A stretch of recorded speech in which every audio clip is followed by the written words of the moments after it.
The winter wind cut through the mountains like a knife made of ice. Henry Cole pulled his old jacket around his body and kept walking through the deep snow. He was 63 years old, and his bones ached with every step. But he had walked these mountains for 40 years, and he was not going to stop now. Henry was a wilderness ranger. His job was to watch over the forests and mountains of northern Montana. He checked on the animals. He made sure no one was hunting where they should not hunt. He kept the wild places safe. It was a lonely job, but Henry liked it that way, especially now, especially since was gone. Had been his wife for 35 years. She died 5 years ago from a sickness that no doctor could fix. After she passed, Henry stopped going into town. He stopped talking to most people. He moved deeper into the mountains, into a small cabin that had no phone and no television. Just him, the trees, and the silence. Today he was checking his old trap lines near a cave that miners had dug 100 years ago. The cave was dangerous, and Henry usually stayed away from it. But he had seen strange lights in the sky last night. Blue and white lights that moved too fast to be airplanes. He told himself it was nothing, probably military jets doing exercises, but something pulled him toward the cave anyway. The entrance was half covered with snow and fallen rocks. Henry had to climb over the debris to get inside. The cave was dark, but not completely. There was a soft blue light coming from somewhere deeper inside. Henry turned on his flashlight and moved forward carefully. What he found made him stop breathing. There was a creature lying on the cave floor, half buried in ice that looked like it had formed around its body. The creature was as big as a horse, maybe bigger. It had scales that shimmered blue and silver in the light from his flashlight. It had wings folded against its long body. It had a neck like a snake and a face that looked like something from a fairy tale. It looked like a dragon. Henry stood very still. His heart was beating so hard he could hear it in his ears. This was impossible. Dragons were not real. Aliens were not real. This could not be happening. But it was happening. The creature was right there in front of him. And it was dying. Henry could see the creature's chest moving very slowly. It was breathing, but barely. Ice was forming on its scales. Its eyes were closed, but Henry could see them moving under the lids like it was having bad dreams. The cold was killing it. Henry's first thought was to run back to his cabin, run away from this impossible thing, call someone, anyone, let the government handle it, let scientists handle it. This was not his problem. But then the creature opened its eyes. The eyes were gold, pure gold like coins made of sunlight. They looked at Henry, and Henry felt something he had not felt in a long time. He felt like someone was seeing him, really seeing him, not just looking at his face, but seeing who he was inside. The creature made a sound. It was weak and soft, like a baby animal crying for its mother. It was afraid. It was in pain, and it was asking for help. Henry Cole had spent 40 years in these mountains. He had found injured deer and nursed them back to health. He had carried lost hikers on his back for miles. He had sat with dying wolves and held them until they stopped breathing. He had never, not once, left a living thing to die in the cold. He was not going to start now. Henry took off his jacket and laid it over the creature's body. The cold hit him immediately, but he did not care. He went back outside and found some fallen branches. He came back and started breaking the ice around the creature's body. It took a long time. His hands turned red and then white. He could not feel his fingers anymore, but he kept working. When the creature was free from the ice, Henry had to figure out how to move it. The creature was heavy, much heavier than any deer he had ever carried. He went back outside again and found some old boards from the mining equipment that had been left behind a century ago. He made a rough sled by tying the boards together with rope from his pack. Getting the creature onto the sled was the hardest thing Henry had ever done. The creature tried to help. It used its legs to push itself forward, even though every movement seemed to cause it pain. Together, slowly, they got the creature onto the wooden sled. Then Henry started pulling. The cabin was 6 miles away, 6 miles through deep snow and thick forest, 6 miles uphill and then down. Henry pulled the sled with a rope over his shoulder. His back screamed at him, his legs burned, the cold bit at his exposed skin, but he did not stop. He talked to the creature as he walked. He did not know if it could understand him, but he talked anyway. He told it about. He told it about his daughter who lived in California and never called. He told it about his granddaughter who sent him drawings of dragons and unicorns. He laughed at that. He was pulling a real dragon through the snow, and his granddaughter drew pictures of dragons. Would have loved this story. When they finally reached the cabin, the sun was going down.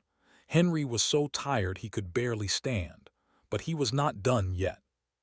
He opened the cabin door and pulled the creature inside. He put every piece of wood he had into the fireplace and started the biggest fire the cabin had ever seen. The heat filled the small space quickly. Henry found every blanket he owned and covered the creature. He boiled water and put hot bottles near its body. He did everything he could think of. Then he sat down in his chair with his old hunting rifle across his lap. He did not know what this creature was. He did not know if it was friendly or dangerous, but he had made a choice. He had saved its life. Now he would wait and see what happened next. The fire crackled. The wind howled outside. The creature breathed slowly under its pile of blankets. Henry did not sleep. He sat in his chair and watched the dragon all through the long, cold night. When morning came, gray light came through the window. The fire had burned down to embers. Henry was about to get up to add more wood when the creature moved. It lifted its head, it looked around the cabin, then it looked at Henry. And for the second time, those golden eyes met his.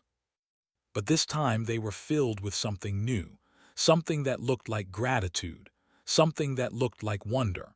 The creature opened its mouth, and Henry expected a roar or a growl. Instead, he heard a voice inside his head, a voice that was soft and warm and full of amazement. The voice said, "You saved me. Why did you save me?" Henry looked at the dragon for a long moment. Then he shrugged his tired shoulders and spoke the simple truth.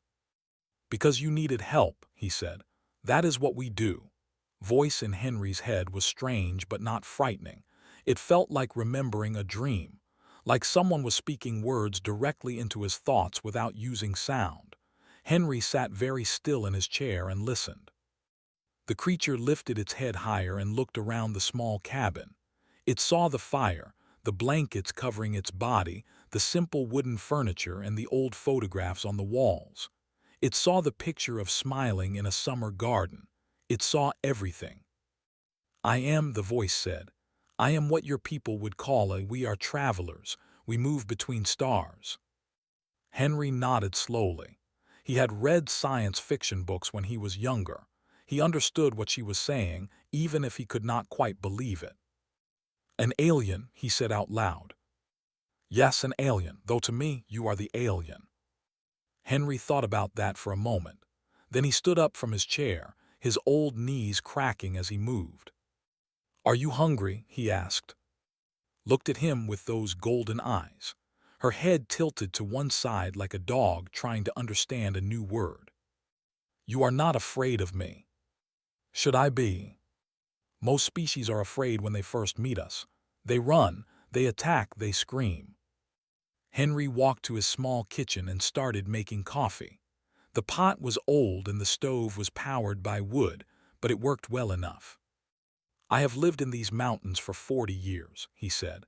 "I have met bears and wolves and mountain lions. I have met storms that could kill a man in minutes. I have met loneliness so deep it felt like drowning. You do not scare me more than those things." He looked back at her over his shoulder. "Besides, you are hurt and cold and far from home. I have been hurt and cold and far from home before. I know how that feels." He made eggs and bacon on his old stove. He did not know what ate, but eggs and bacon seemed like a safe choice. He put the food on a plate and brought it too. She sniffed it carefully, then ate it all in 3 quick bites. Henry made her more. As she ate, she told him her story. Was a scout for her people. that had been traveling between stars for thousands of years. They watched younger species develop and grow. They studied planets and recorded information. They were peaceful and curious and old. But they were not the only ones in the galaxy. There were others, dark things that moved between the stars like shadows, a species called the. They did not build or create or explore. They consumed. They found civilizations and they ate them. They stripped planets of all life and all resources. They left nothing behind but empty rocks floating in dead space. Had been running from them when her ship was damaged. She tried to land on Earth because she had nowhere else to go. Her ship crashed in the mountains and she crawled into the cave to hide. The cold almost killed her, would have killed her if Henry had not found her. "They are coming," she said. Her voice in Henry's mind was heavy with sadness. "They will reach this part of the galaxy in less than 2 years. Your world is in their path." Henry sat down heavily in his chair. He looked at the fire, then at the photographs on the wall. He thought about his daughter in California. He thought about his granddaughter who drew pictures of dragons. "Can we fight them?" he asked. "No, not alone. Your people do not have the technology. Your fastest ships take years to reach even the closest stars. Your weapons are powerful for your world but weak against the. If you try to fight alone, you will lose." "Then what can we do?" Was quiet for a long time. The fire crackled. Outside, the wind had stopped and the world was very still. "My people could help. They have allies. Many species stand together against the. If humanity joined us, if you became part of the Galactic Compact, you would have friends. You would have protection. You would have a chance." "How do we join?" "I must contact my people. I must tell them about humanity. I must convince them that you are worth saving."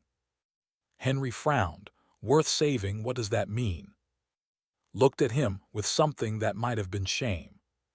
"The compact does not help every species. Some are too violent. Some are too divided. Some cannot see beyond their own small worlds. The council looks at a species and judges whether they deserve to be protected. Many are left behind." "And you think they might leave us behind?" "I do not know. Humanity is young. You fight many wars among yourselves. You damage your own world. From far away, you look like a species that might destroy itself before they even arrive." Henry was quiet. He thought about wars he had seen on television before he gave up television. He thought about the pollution and the greed and the cruelty that humans did to each other. He could not argue with her. But he also thought about other things. He thought about the young hikers who had carried their injured friend for 20 miles through the wilderness to get him help. He thought about the firefighters who ran into burning buildings to save strangers.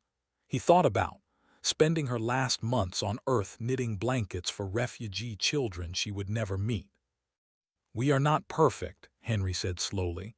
"We do terrible things to each other, but we also do good things. Sometimes we surprise ourselves." Looked at him for a long moment. "You surprised me," she said. "I was dying in that cave. Any other creature would have run away, but you stayed, you saved me. Why?" Henry thought about the question. He had asked himself the same thing during those 6 miles through the snow. "Because leaving you there was not something I could do," he said finally. "I saw you suffering and I could not walk away. It is not complicated. It is just who I am." "That," said, "is exactly what makes your species interesting." Over the next few weeks, Henry and learned about each other. Henry showed her the mountains. He took her outside at night when no one could see, and they looked at the stars together. He pointed to the ones he knew and asked her which ones she had visited. She told him stories of worlds made entirely of water, of planets where the trees grew miles high, of civilizations so old they remembered when the universe was young. She told him about beauty and wonder and things that Henry had never imagined. In return, Henry told her about Earth, about the oceans and the deserts and the forests, about music and art and the way humans told stories around fires for thousands of years, about love and loss and the strange hope that kept humans going even when everything seemed dark. Listened to all of it, and slowly something changed in her golden eyes. She began to look at Henry not as a primitive creature from a young world, but as a friend. But they both knew they could not stay hidden forever. They were coming. Humanity needed to know, and that meant Henry had to do something he had avoided for 5 years. He had to go back to the world of people. "I have a nephew," Henry said one evening as they sat by the fire. "His name is Samuel. He works for the government. He might be able to help." Nodded slowly. "Then we must go to him." Henry looked at the fire. He thought about his quiet life, his simple cabin, his peaceful solitude. He knew that if he left now, things would never be the same. Then he thought about his granddaughter, drawing dragons in her notebook, dreaming of adventure. "All right," he said. "Let us go save the world." Henry's truck was 20 years old and made sounds that worried him, but it still ran, and that was enough. He drove slowly down the mountain roads with hidden under a heavy tarp in the back. The journey to Billings took almost 7 hours because Henry avoided the main highways. He did not want anyone to see what he was carrying. Samuel Cole was 42 years old and worked for an agency that Henry did not fully understand. Something to do with security and intelligence and watching for threats. Samuel had always been the smart one in the family. He went to good schools and got important jobs. He and Henry did not talk much anymore. Not since funeral, when Samuel told Henry he should sell the cabin and move somewhere civilized. But Samuel was the only person Henry knew who might believe this story. They met at a small diner outside of Billings. It was late at night and the parking lot was almost empty. Samuel was already there, sitting in a booth near the window, looking nervous and confused. Henry had called him from a gas station and told him to come alone. He had not explained why. Samuel stood up when Henry walked in. He looked older than Henry remembered, more tired, more worried. "Uncle Henry," Samuel said, "what is going on? You sounded crazy on the phone." "I am not crazy," Henry said. "Come outside, I need to show you something." They walked to the parking lot. The night was cold and clear. Stars filled the sky from one edge to the other. Samuel stood next to the truck, looking confused. Henry pulled back the tarp, raised her head. Her scales shimmered in the starlight. Her golden eyes looked at Samuel with calm curiosity. She spread her wings slightly, just enough to show what she was. Samuel made a sound that was not quite a word. He stepped back so fast he almost fell. His face went white. His hands were shaking. "What?" he said. "What is that?" "Her name is," Henry said. "She is from another world. She needs our help, and we need hers." It took a long time to convince Samuel that this was real. Spoke to him the same way she spoke to Henry, putting her words directly into his mind. She told him about thee and the Galactic Compact. She told him that humanity had less than 2 years to prepare. Samuel listened. His face changed from fear to confusion to something that looked like hope mixed with terror. "I need to make some calls," he said. Things moved fast after that, too fast for Henry's liking. Within 2 days, black cars came to take them to an airport. Within 3 days, they were in a concrete building somewhere in Virginia. Henry did not know exactly where. They did not tell him. The people in the building wore suits and carried folders. They asked questions for hours. They took samples from. They recorded everything she said. They looked at Henry like he was a problem they did not know how to solve. On the 5th day, they finally let speak to the people in charge. The meeting room was large and cold. There were 12 people sitting around a long table. They had serious faces and expensive clothes, stood at one end of the table with Henry beside her. She told them everything she had told Henry. She explained the threat. She offered hope. "My people can help you," she said, "but you must unite. You must stop fighting among yourselves. You must show the Galactic Council that humanity is worth protecting." A man at the head of the table smiled. He had gray hair and cold eyes. His name was Gregory Holt, and he seemed to be in charge. "We appreciate your warning," Gregory said, "and we are very interested in your technology. Perhaps we could examine your ship, learn how it works." "My ship is destroyed," said, "but if humanity joins the compact, you will have access to technology far beyond anything you can imagine." "Of course, and what would we have to give in return?" "Nothing, only your friendship, only your promise to help others when they need help, as others will help you." Gregory looked at the other people around the table. They exchanged glances that Henry did not like. There was something in their eyes, something calculating, something hungry. "We will need time to consider this," Gregory said. "In the meantime, we would like you to stay here. As our guest, of course. We have many questions, many things we would like to learn from you." Henry felt a cold feeling in his stomach. He had seen that look before. He had seen it on the faces of developers who came to the mountains with big smiles and bigger plans. They always said they wanted to help. They always said they wanted to work together. But what they really wanted was to take. "She is not your prisoner," Henry said. Gregory looked at him like he was noticing a bug on the wall.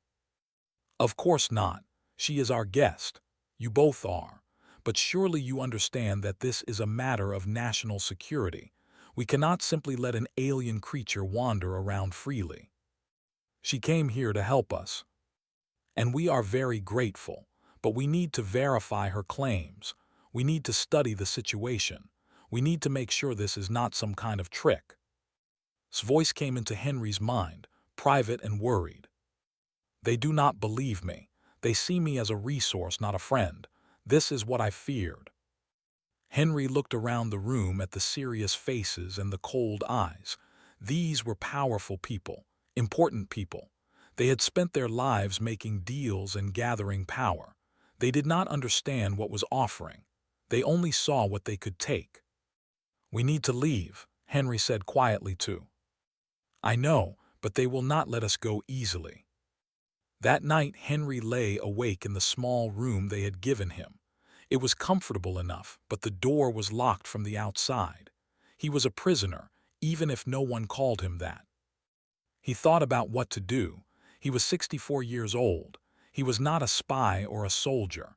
He was just a ranger who had spent his life in the mountains. What could he do against people like Gregory Holt? But then he thought about. She had always told him that doing the right thing was never easy. She had always told him that the world needed people who would stand up even when standing up was hard. Henry got out of bed. He walked to the door and knocked. A guard opened it. "Can I help you, sir?" "I need to use the bathroom," Henry said. "Down the hall." The guard nodded and walked him to the bathroom.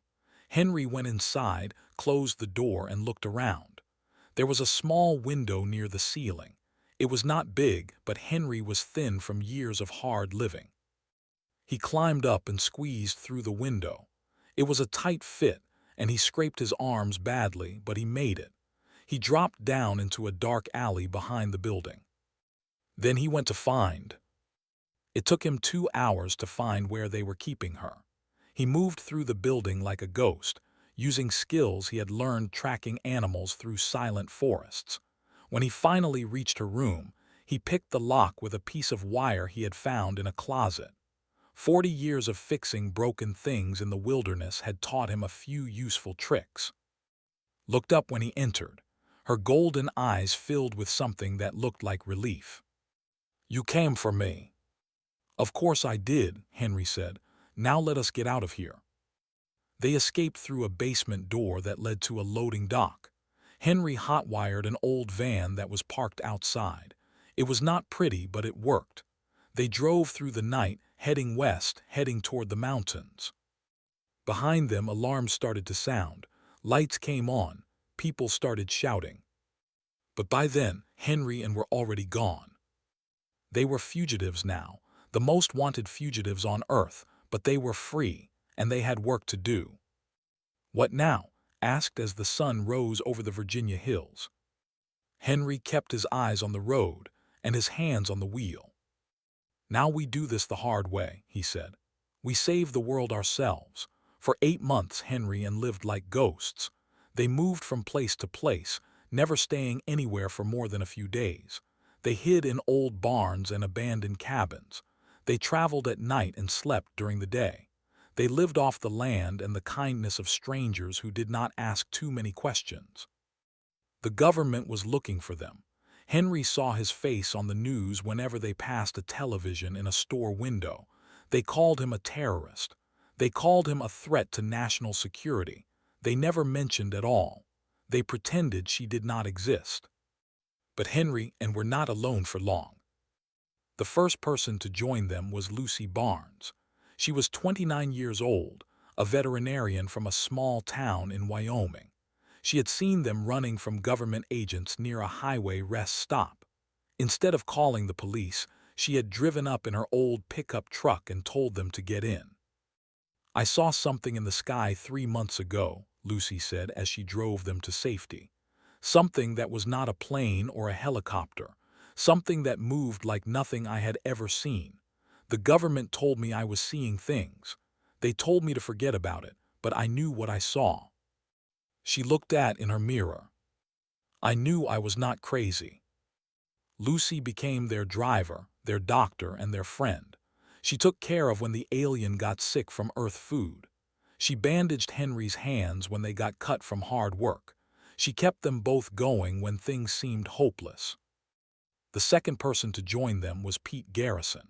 He was 70 years old, a retired Air Force pilot who had seen things during his career that the military told him to forget. He had spent 30 years being quiet about the lights in the sky and the strange objects that moved faster than any human aircraft. When he heard rumors about an old ranger and an alien dragon, he drove 500 miles to find them. I am too old to be scared anymore, Pete said when he showed up at their hiding place. I want to know the truth before I die. Pete brought something valuable with him: connections. He knew people who worked in secret places, people who had seen things they were not supposed to see, people who believed. The third person to join them was Cole. She was Samuel's daughter, Henry's grandniece. She was only 19 years old, still in college, studying astronomy. When her father told her what had happened, she did not believe him at first. Then she started looking into it. She found patterns. She found evidence. She found the truth. Dad is scared, told Henry when she finally tracked them down. He knows the government is wrong, but he is afraid to stand up. I am not afraid. Was young and brave and good with computers. She helped them stay hidden. She helped them spread their message to people who might listen. She helped them fight back. Together, this small group worked to repair's long-range communicator. The device had been damaged in the crash, and fixing it required parts that were not easy to find. They stole from military bases. They bought from black markets. They begged from sympathetic scientists who risked their careers to help. 8 months after escaping from Virginia, the communicator was finally ready. They gathered in an old barn in rural Colorado. The night was clear and cold. Stars filled the sky, sat in the center of the barn with the communicator in front of her. Henry, Lucy, Pete, and stood around her, waiting. If this works, said, I will be able to reach my people. I will be able to ask the council to help humanity. And if it does not work, Henry asked. Did not answer. She did not need to. They all knew what would happen if it did not work. The would come, and humanity would face them alone. Activated the communicator. Light filled the barn. Strange sounds echoed off the walls. For a long moment, nothing happened. Then a voice came through. It was speaking a language that Henry did not understand, but translated it in their minds. This is the council. Identify yourself. I am of the 7th Fleet. I am on the planet called Earth. I am requesting aid for the native species. There was a long pause. Then a different voice spoke. It was older, heavier, filled with authority. We thought you were dead. We searched for your ship but found only wreckage. I survived. A human saved me. Another pause. Henry could feel tension in the air. Something was wrong. "We have observed the humans," the voice said. "They are a violent species. They fight wars among themselves. They pollute their own world. They show no signs of the unity required for compact membership. The Council has decided not to intervene on their behalf." The words hit Henry like a punch to the stomach. He looked at. Her golden eyes were filled with pain. "Please," said, "they are not what they appear. There is good in them, I have seen it. Your emotional attachment is noted, but it does not change the facts. The humans will be left to face the alone. This is the Council's final decision." Lowered her head, her wings drooped, she looked defeated. Henry watched her for a long moment, then he stepped forward. "Let me talk to them," he said. Looked up, "What?" "Let me talk to your council, please."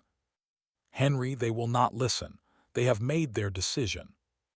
"Then they can make it again, after they hear what I have to say." Hesitated, then she nodded and adjusted the communicator. "Council," she said, "the human called Henry Cole wishes to speak. Will you hear him?" There was a long silence, then the voice came back. "We will hear him briefly." Henry stepped closer to the communicator. He did not know exactly what to say. He was not a politician or a speaker. He was just a ranger from Montana who had spent his life in the mountains. But he had to try. "I do not know much about your council," Henry began. "I do not know what you look for in a species. I do not know how you judge who deserves to live and who deserves to die. But I know this. You are wrong about us." He paused. He thought about. He thought about the hikers he had saved and the animals he had nursed back to health.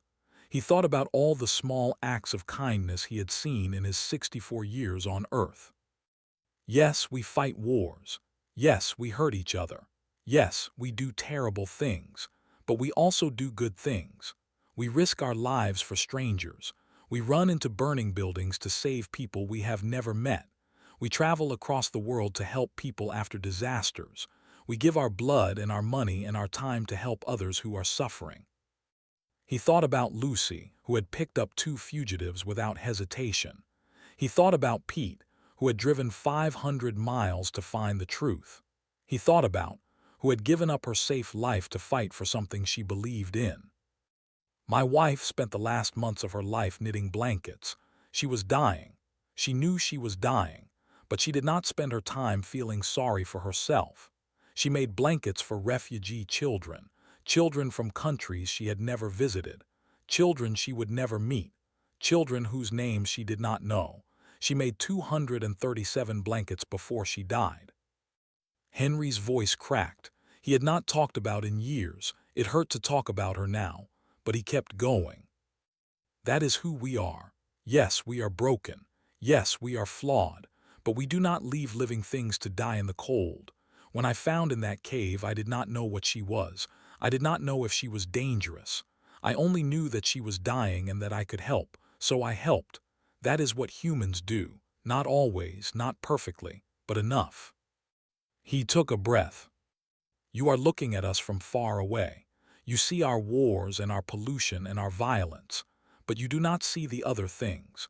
You do not see the kindness and the courage and the love. You do not see the way we take care of each other when things are darkest. You do not see who we really are." He stopped. He had said everything he could say. Now it was up to them. The communicator was silent for a long time. Minutes passed. Henry felt like he could not breathe. Then the voice came back. "The council will reconsider. Stand by for our decision." The light faded. The barn was quiet. Lucy put her hand on Henry's shoulder, was crying. Pete was staring at the stars through a hole in the roof. Looked at Henry with wonder in her golden eyes. "That," she said, "was the most human thing I have ever witnessed." Henry sat down on an old hay bale. His legs were shaking. His heart was pounding. "Do you think it worked?" he asked. Did not answer. She did not need to. They would know soon enough. The answer came 3 days later. The council had voted to help humanity. It was not a unanimous decision. Many on the council still believed humans were too violent, too divided, too young. But enough of them had been moved by Henry's words. Enough of them had decided to give humanity a chance. Things changed quickly after that. Ships appeared in the skies over every major city on Earth, not attacking, not threatening, just waiting. They made contact with governments around the world. They shared warning. They showed proof of the destruction they had caused across the galaxy. For the first time in human history, the world had a common enemy. And for the first time, the world started to work together. Not perfectly. There were still arguments and disagreements. Some countries refused to cooperate. Some leaders tried to take advantage of the situation. But slowly, painfully, humanity began to unite. Old enemies started talking instead of fighting. Resources were shared instead of hoarded. Scientists from different countries worked together on projects that would have seemed impossible a year before. Henry watched all of this from a distance. He was no longer a fugitive. The government had dropped all charges against him after the truth came out. Gregory Holt and his colleagues were removed from their positions. Samuel, who had finally found the courage to speak up, helped clear his uncle's name. But Henry did not want fame or attention. He went back to his cabin in the mountains. He went back to his quiet life. He let the politicians and the generals handle the big decisions. He had done his part. Now it was time for others to do theirs. Stayed on Earth as the ambassador to humanity. But she did not live in a fancy building in some capital city. She chose to live in a cabin next to Henry's, in the mountains of Montana, near the cave where she had almost died. "This is where I was saved," she said when Henry asked her why. "This is where I learned what humanity could be. I do not want to forget." 14 months after the council made their decision, they arrived. Their ships came out of the darkness between stars like a swarm of locusts. There were thousands of them. Each one was as big as a mountain. Each one was filled with weapons designed to destroy worlds. They expected to find a primitive planet, helpless and alone. They were wrong. The combined fleets of 11 galactic civilizations were waiting for them. The Armada led the way, their silver ships moving like dancers through the darkness. Behind them came ships from races that humanity had only just learned about. The tall, silent, the fierce, loyal, the ancient, wise, all of them had answered the call. All of them had come to fight. And among them, small but brave, flew humanity's first interstellar ships. They were crude compared to the alien vessels. They were slow and clumsy and held together with hope as much as engineering. But they were there. 200 ships, crewed by volunteers from every country on Earth. Men and women who had trained for only 1 year but had dreams that stretched back centuries. The battle lasted 9 days. It was the most violent conflict the galaxy had seen in 1,000 years. Ships burned and exploded. Millions of lives were lost. The darkness of space was lit by fire and death. But in the end, humanity and its allies won. They were not destroyed completely. They retreated, broken and scattered, back into the dark spaces between stars. They would return someday, maybe, but not soon. And when they did, humanity would be ready. In the aftermath of the battle, Earth was formally welcomed into the Galactic Compact. Humanity was no longer alone. They were part of something larger. They were connected to civilizations that had existed for millions of years. They were citizens of the galaxy. Henry Cole watched the ceremony on a small television in his cabin. Leaders from around the world stood beside alien ambassadors. They signed treaties and made speeches. They talked about unity and cooperation and the bright future ahead. Would have cried, Henry thought. She would have cried tears of joy. Henry lived for 17 more years after the battle. He stayed in his cabin in his mountains, living his simple life. But things were different now. Visitors came to see him. Scientists and politicians and ordinary people who wanted to meet the man who had helped save the world. Henry always made them coffee and told them stories, but he never let the attention change him. Lucy became a famous veterinarian. specializing in caring for the alien animals that began appearing on Earth as trade opened between worlds. She wrote books and gave lectures, and never forgot the old ranger who had taught her that courage meant doing the right thing even when it was hard. Pete did not live to see humanity fully integrated into the galactic community.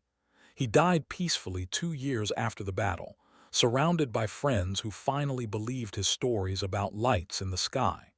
He died smiling. Became one of humanity's first interstellar explorers. She traveled to worlds that her ancestors could never have imagined. She sent messages back to Henry from planets made of crystal and moons covered in strange flowers. She never stopped thanking him for showing her what bravery looked like. Outlived them all. Could live for centuries, and she spent many of those centuries on Earth, watching humanity grow and change. She saw humans reach the stars. She saw them build cities on other worlds. She saw them become one of the most respected species in the compact. Henry Cole passed away quietly at the age of 81. It was a winter night, and snow was falling outside his cabin.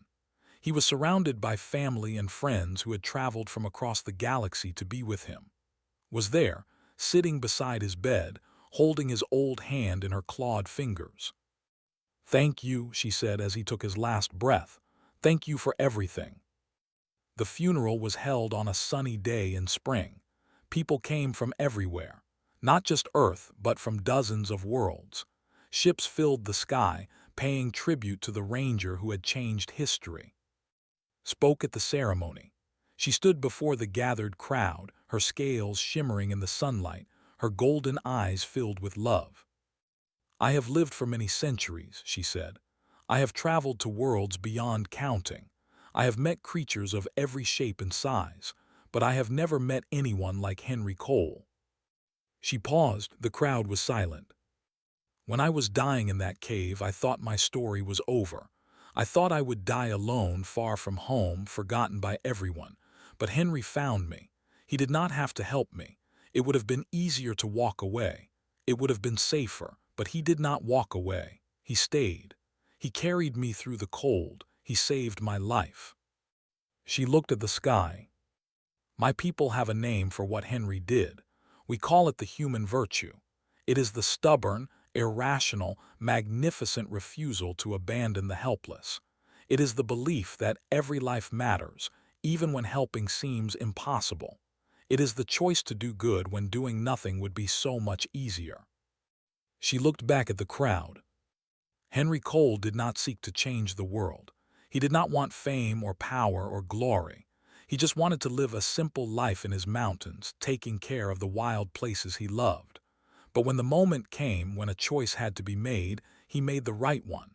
He chose kindness over fear. He chose courage over safety. He chose to help. She took a deep breath. And that one act of simple kindness transformed the fate of worlds. The crowd was crying now, humans and aliens alike. They cried for Henry Cole and for everything he represented. After the ceremony, they buried Henry in a small cemetery in the mountains. The headstone was simple, just their names and dates. Nothing about saving the world, nothing about changing history, just two people who had loved each other and had tried to do good. But everyone who visited the grave knew the truth. They knew that the galaxy was different because one old man had refused to leave a living thing to die in the cold. They knew that humanity had survived because of kindness and courage and love. They knew that sometimes the smallest actions had the biggest consequences. And they knew that as long as there were people like Henry Cole, there was hope for the universe. The story of Henry was told for generations. It became a legend, then a myth, then a truth that everyone knew in their hearts. Parents told it to their children. Teachers told it to their students. Leaders told it when they needed to remind people what they were fighting for. The story always ended the same way. Once upon a time, an old ranger found a frozen dragon in a cave. He saved her life, and she saved his world. The end.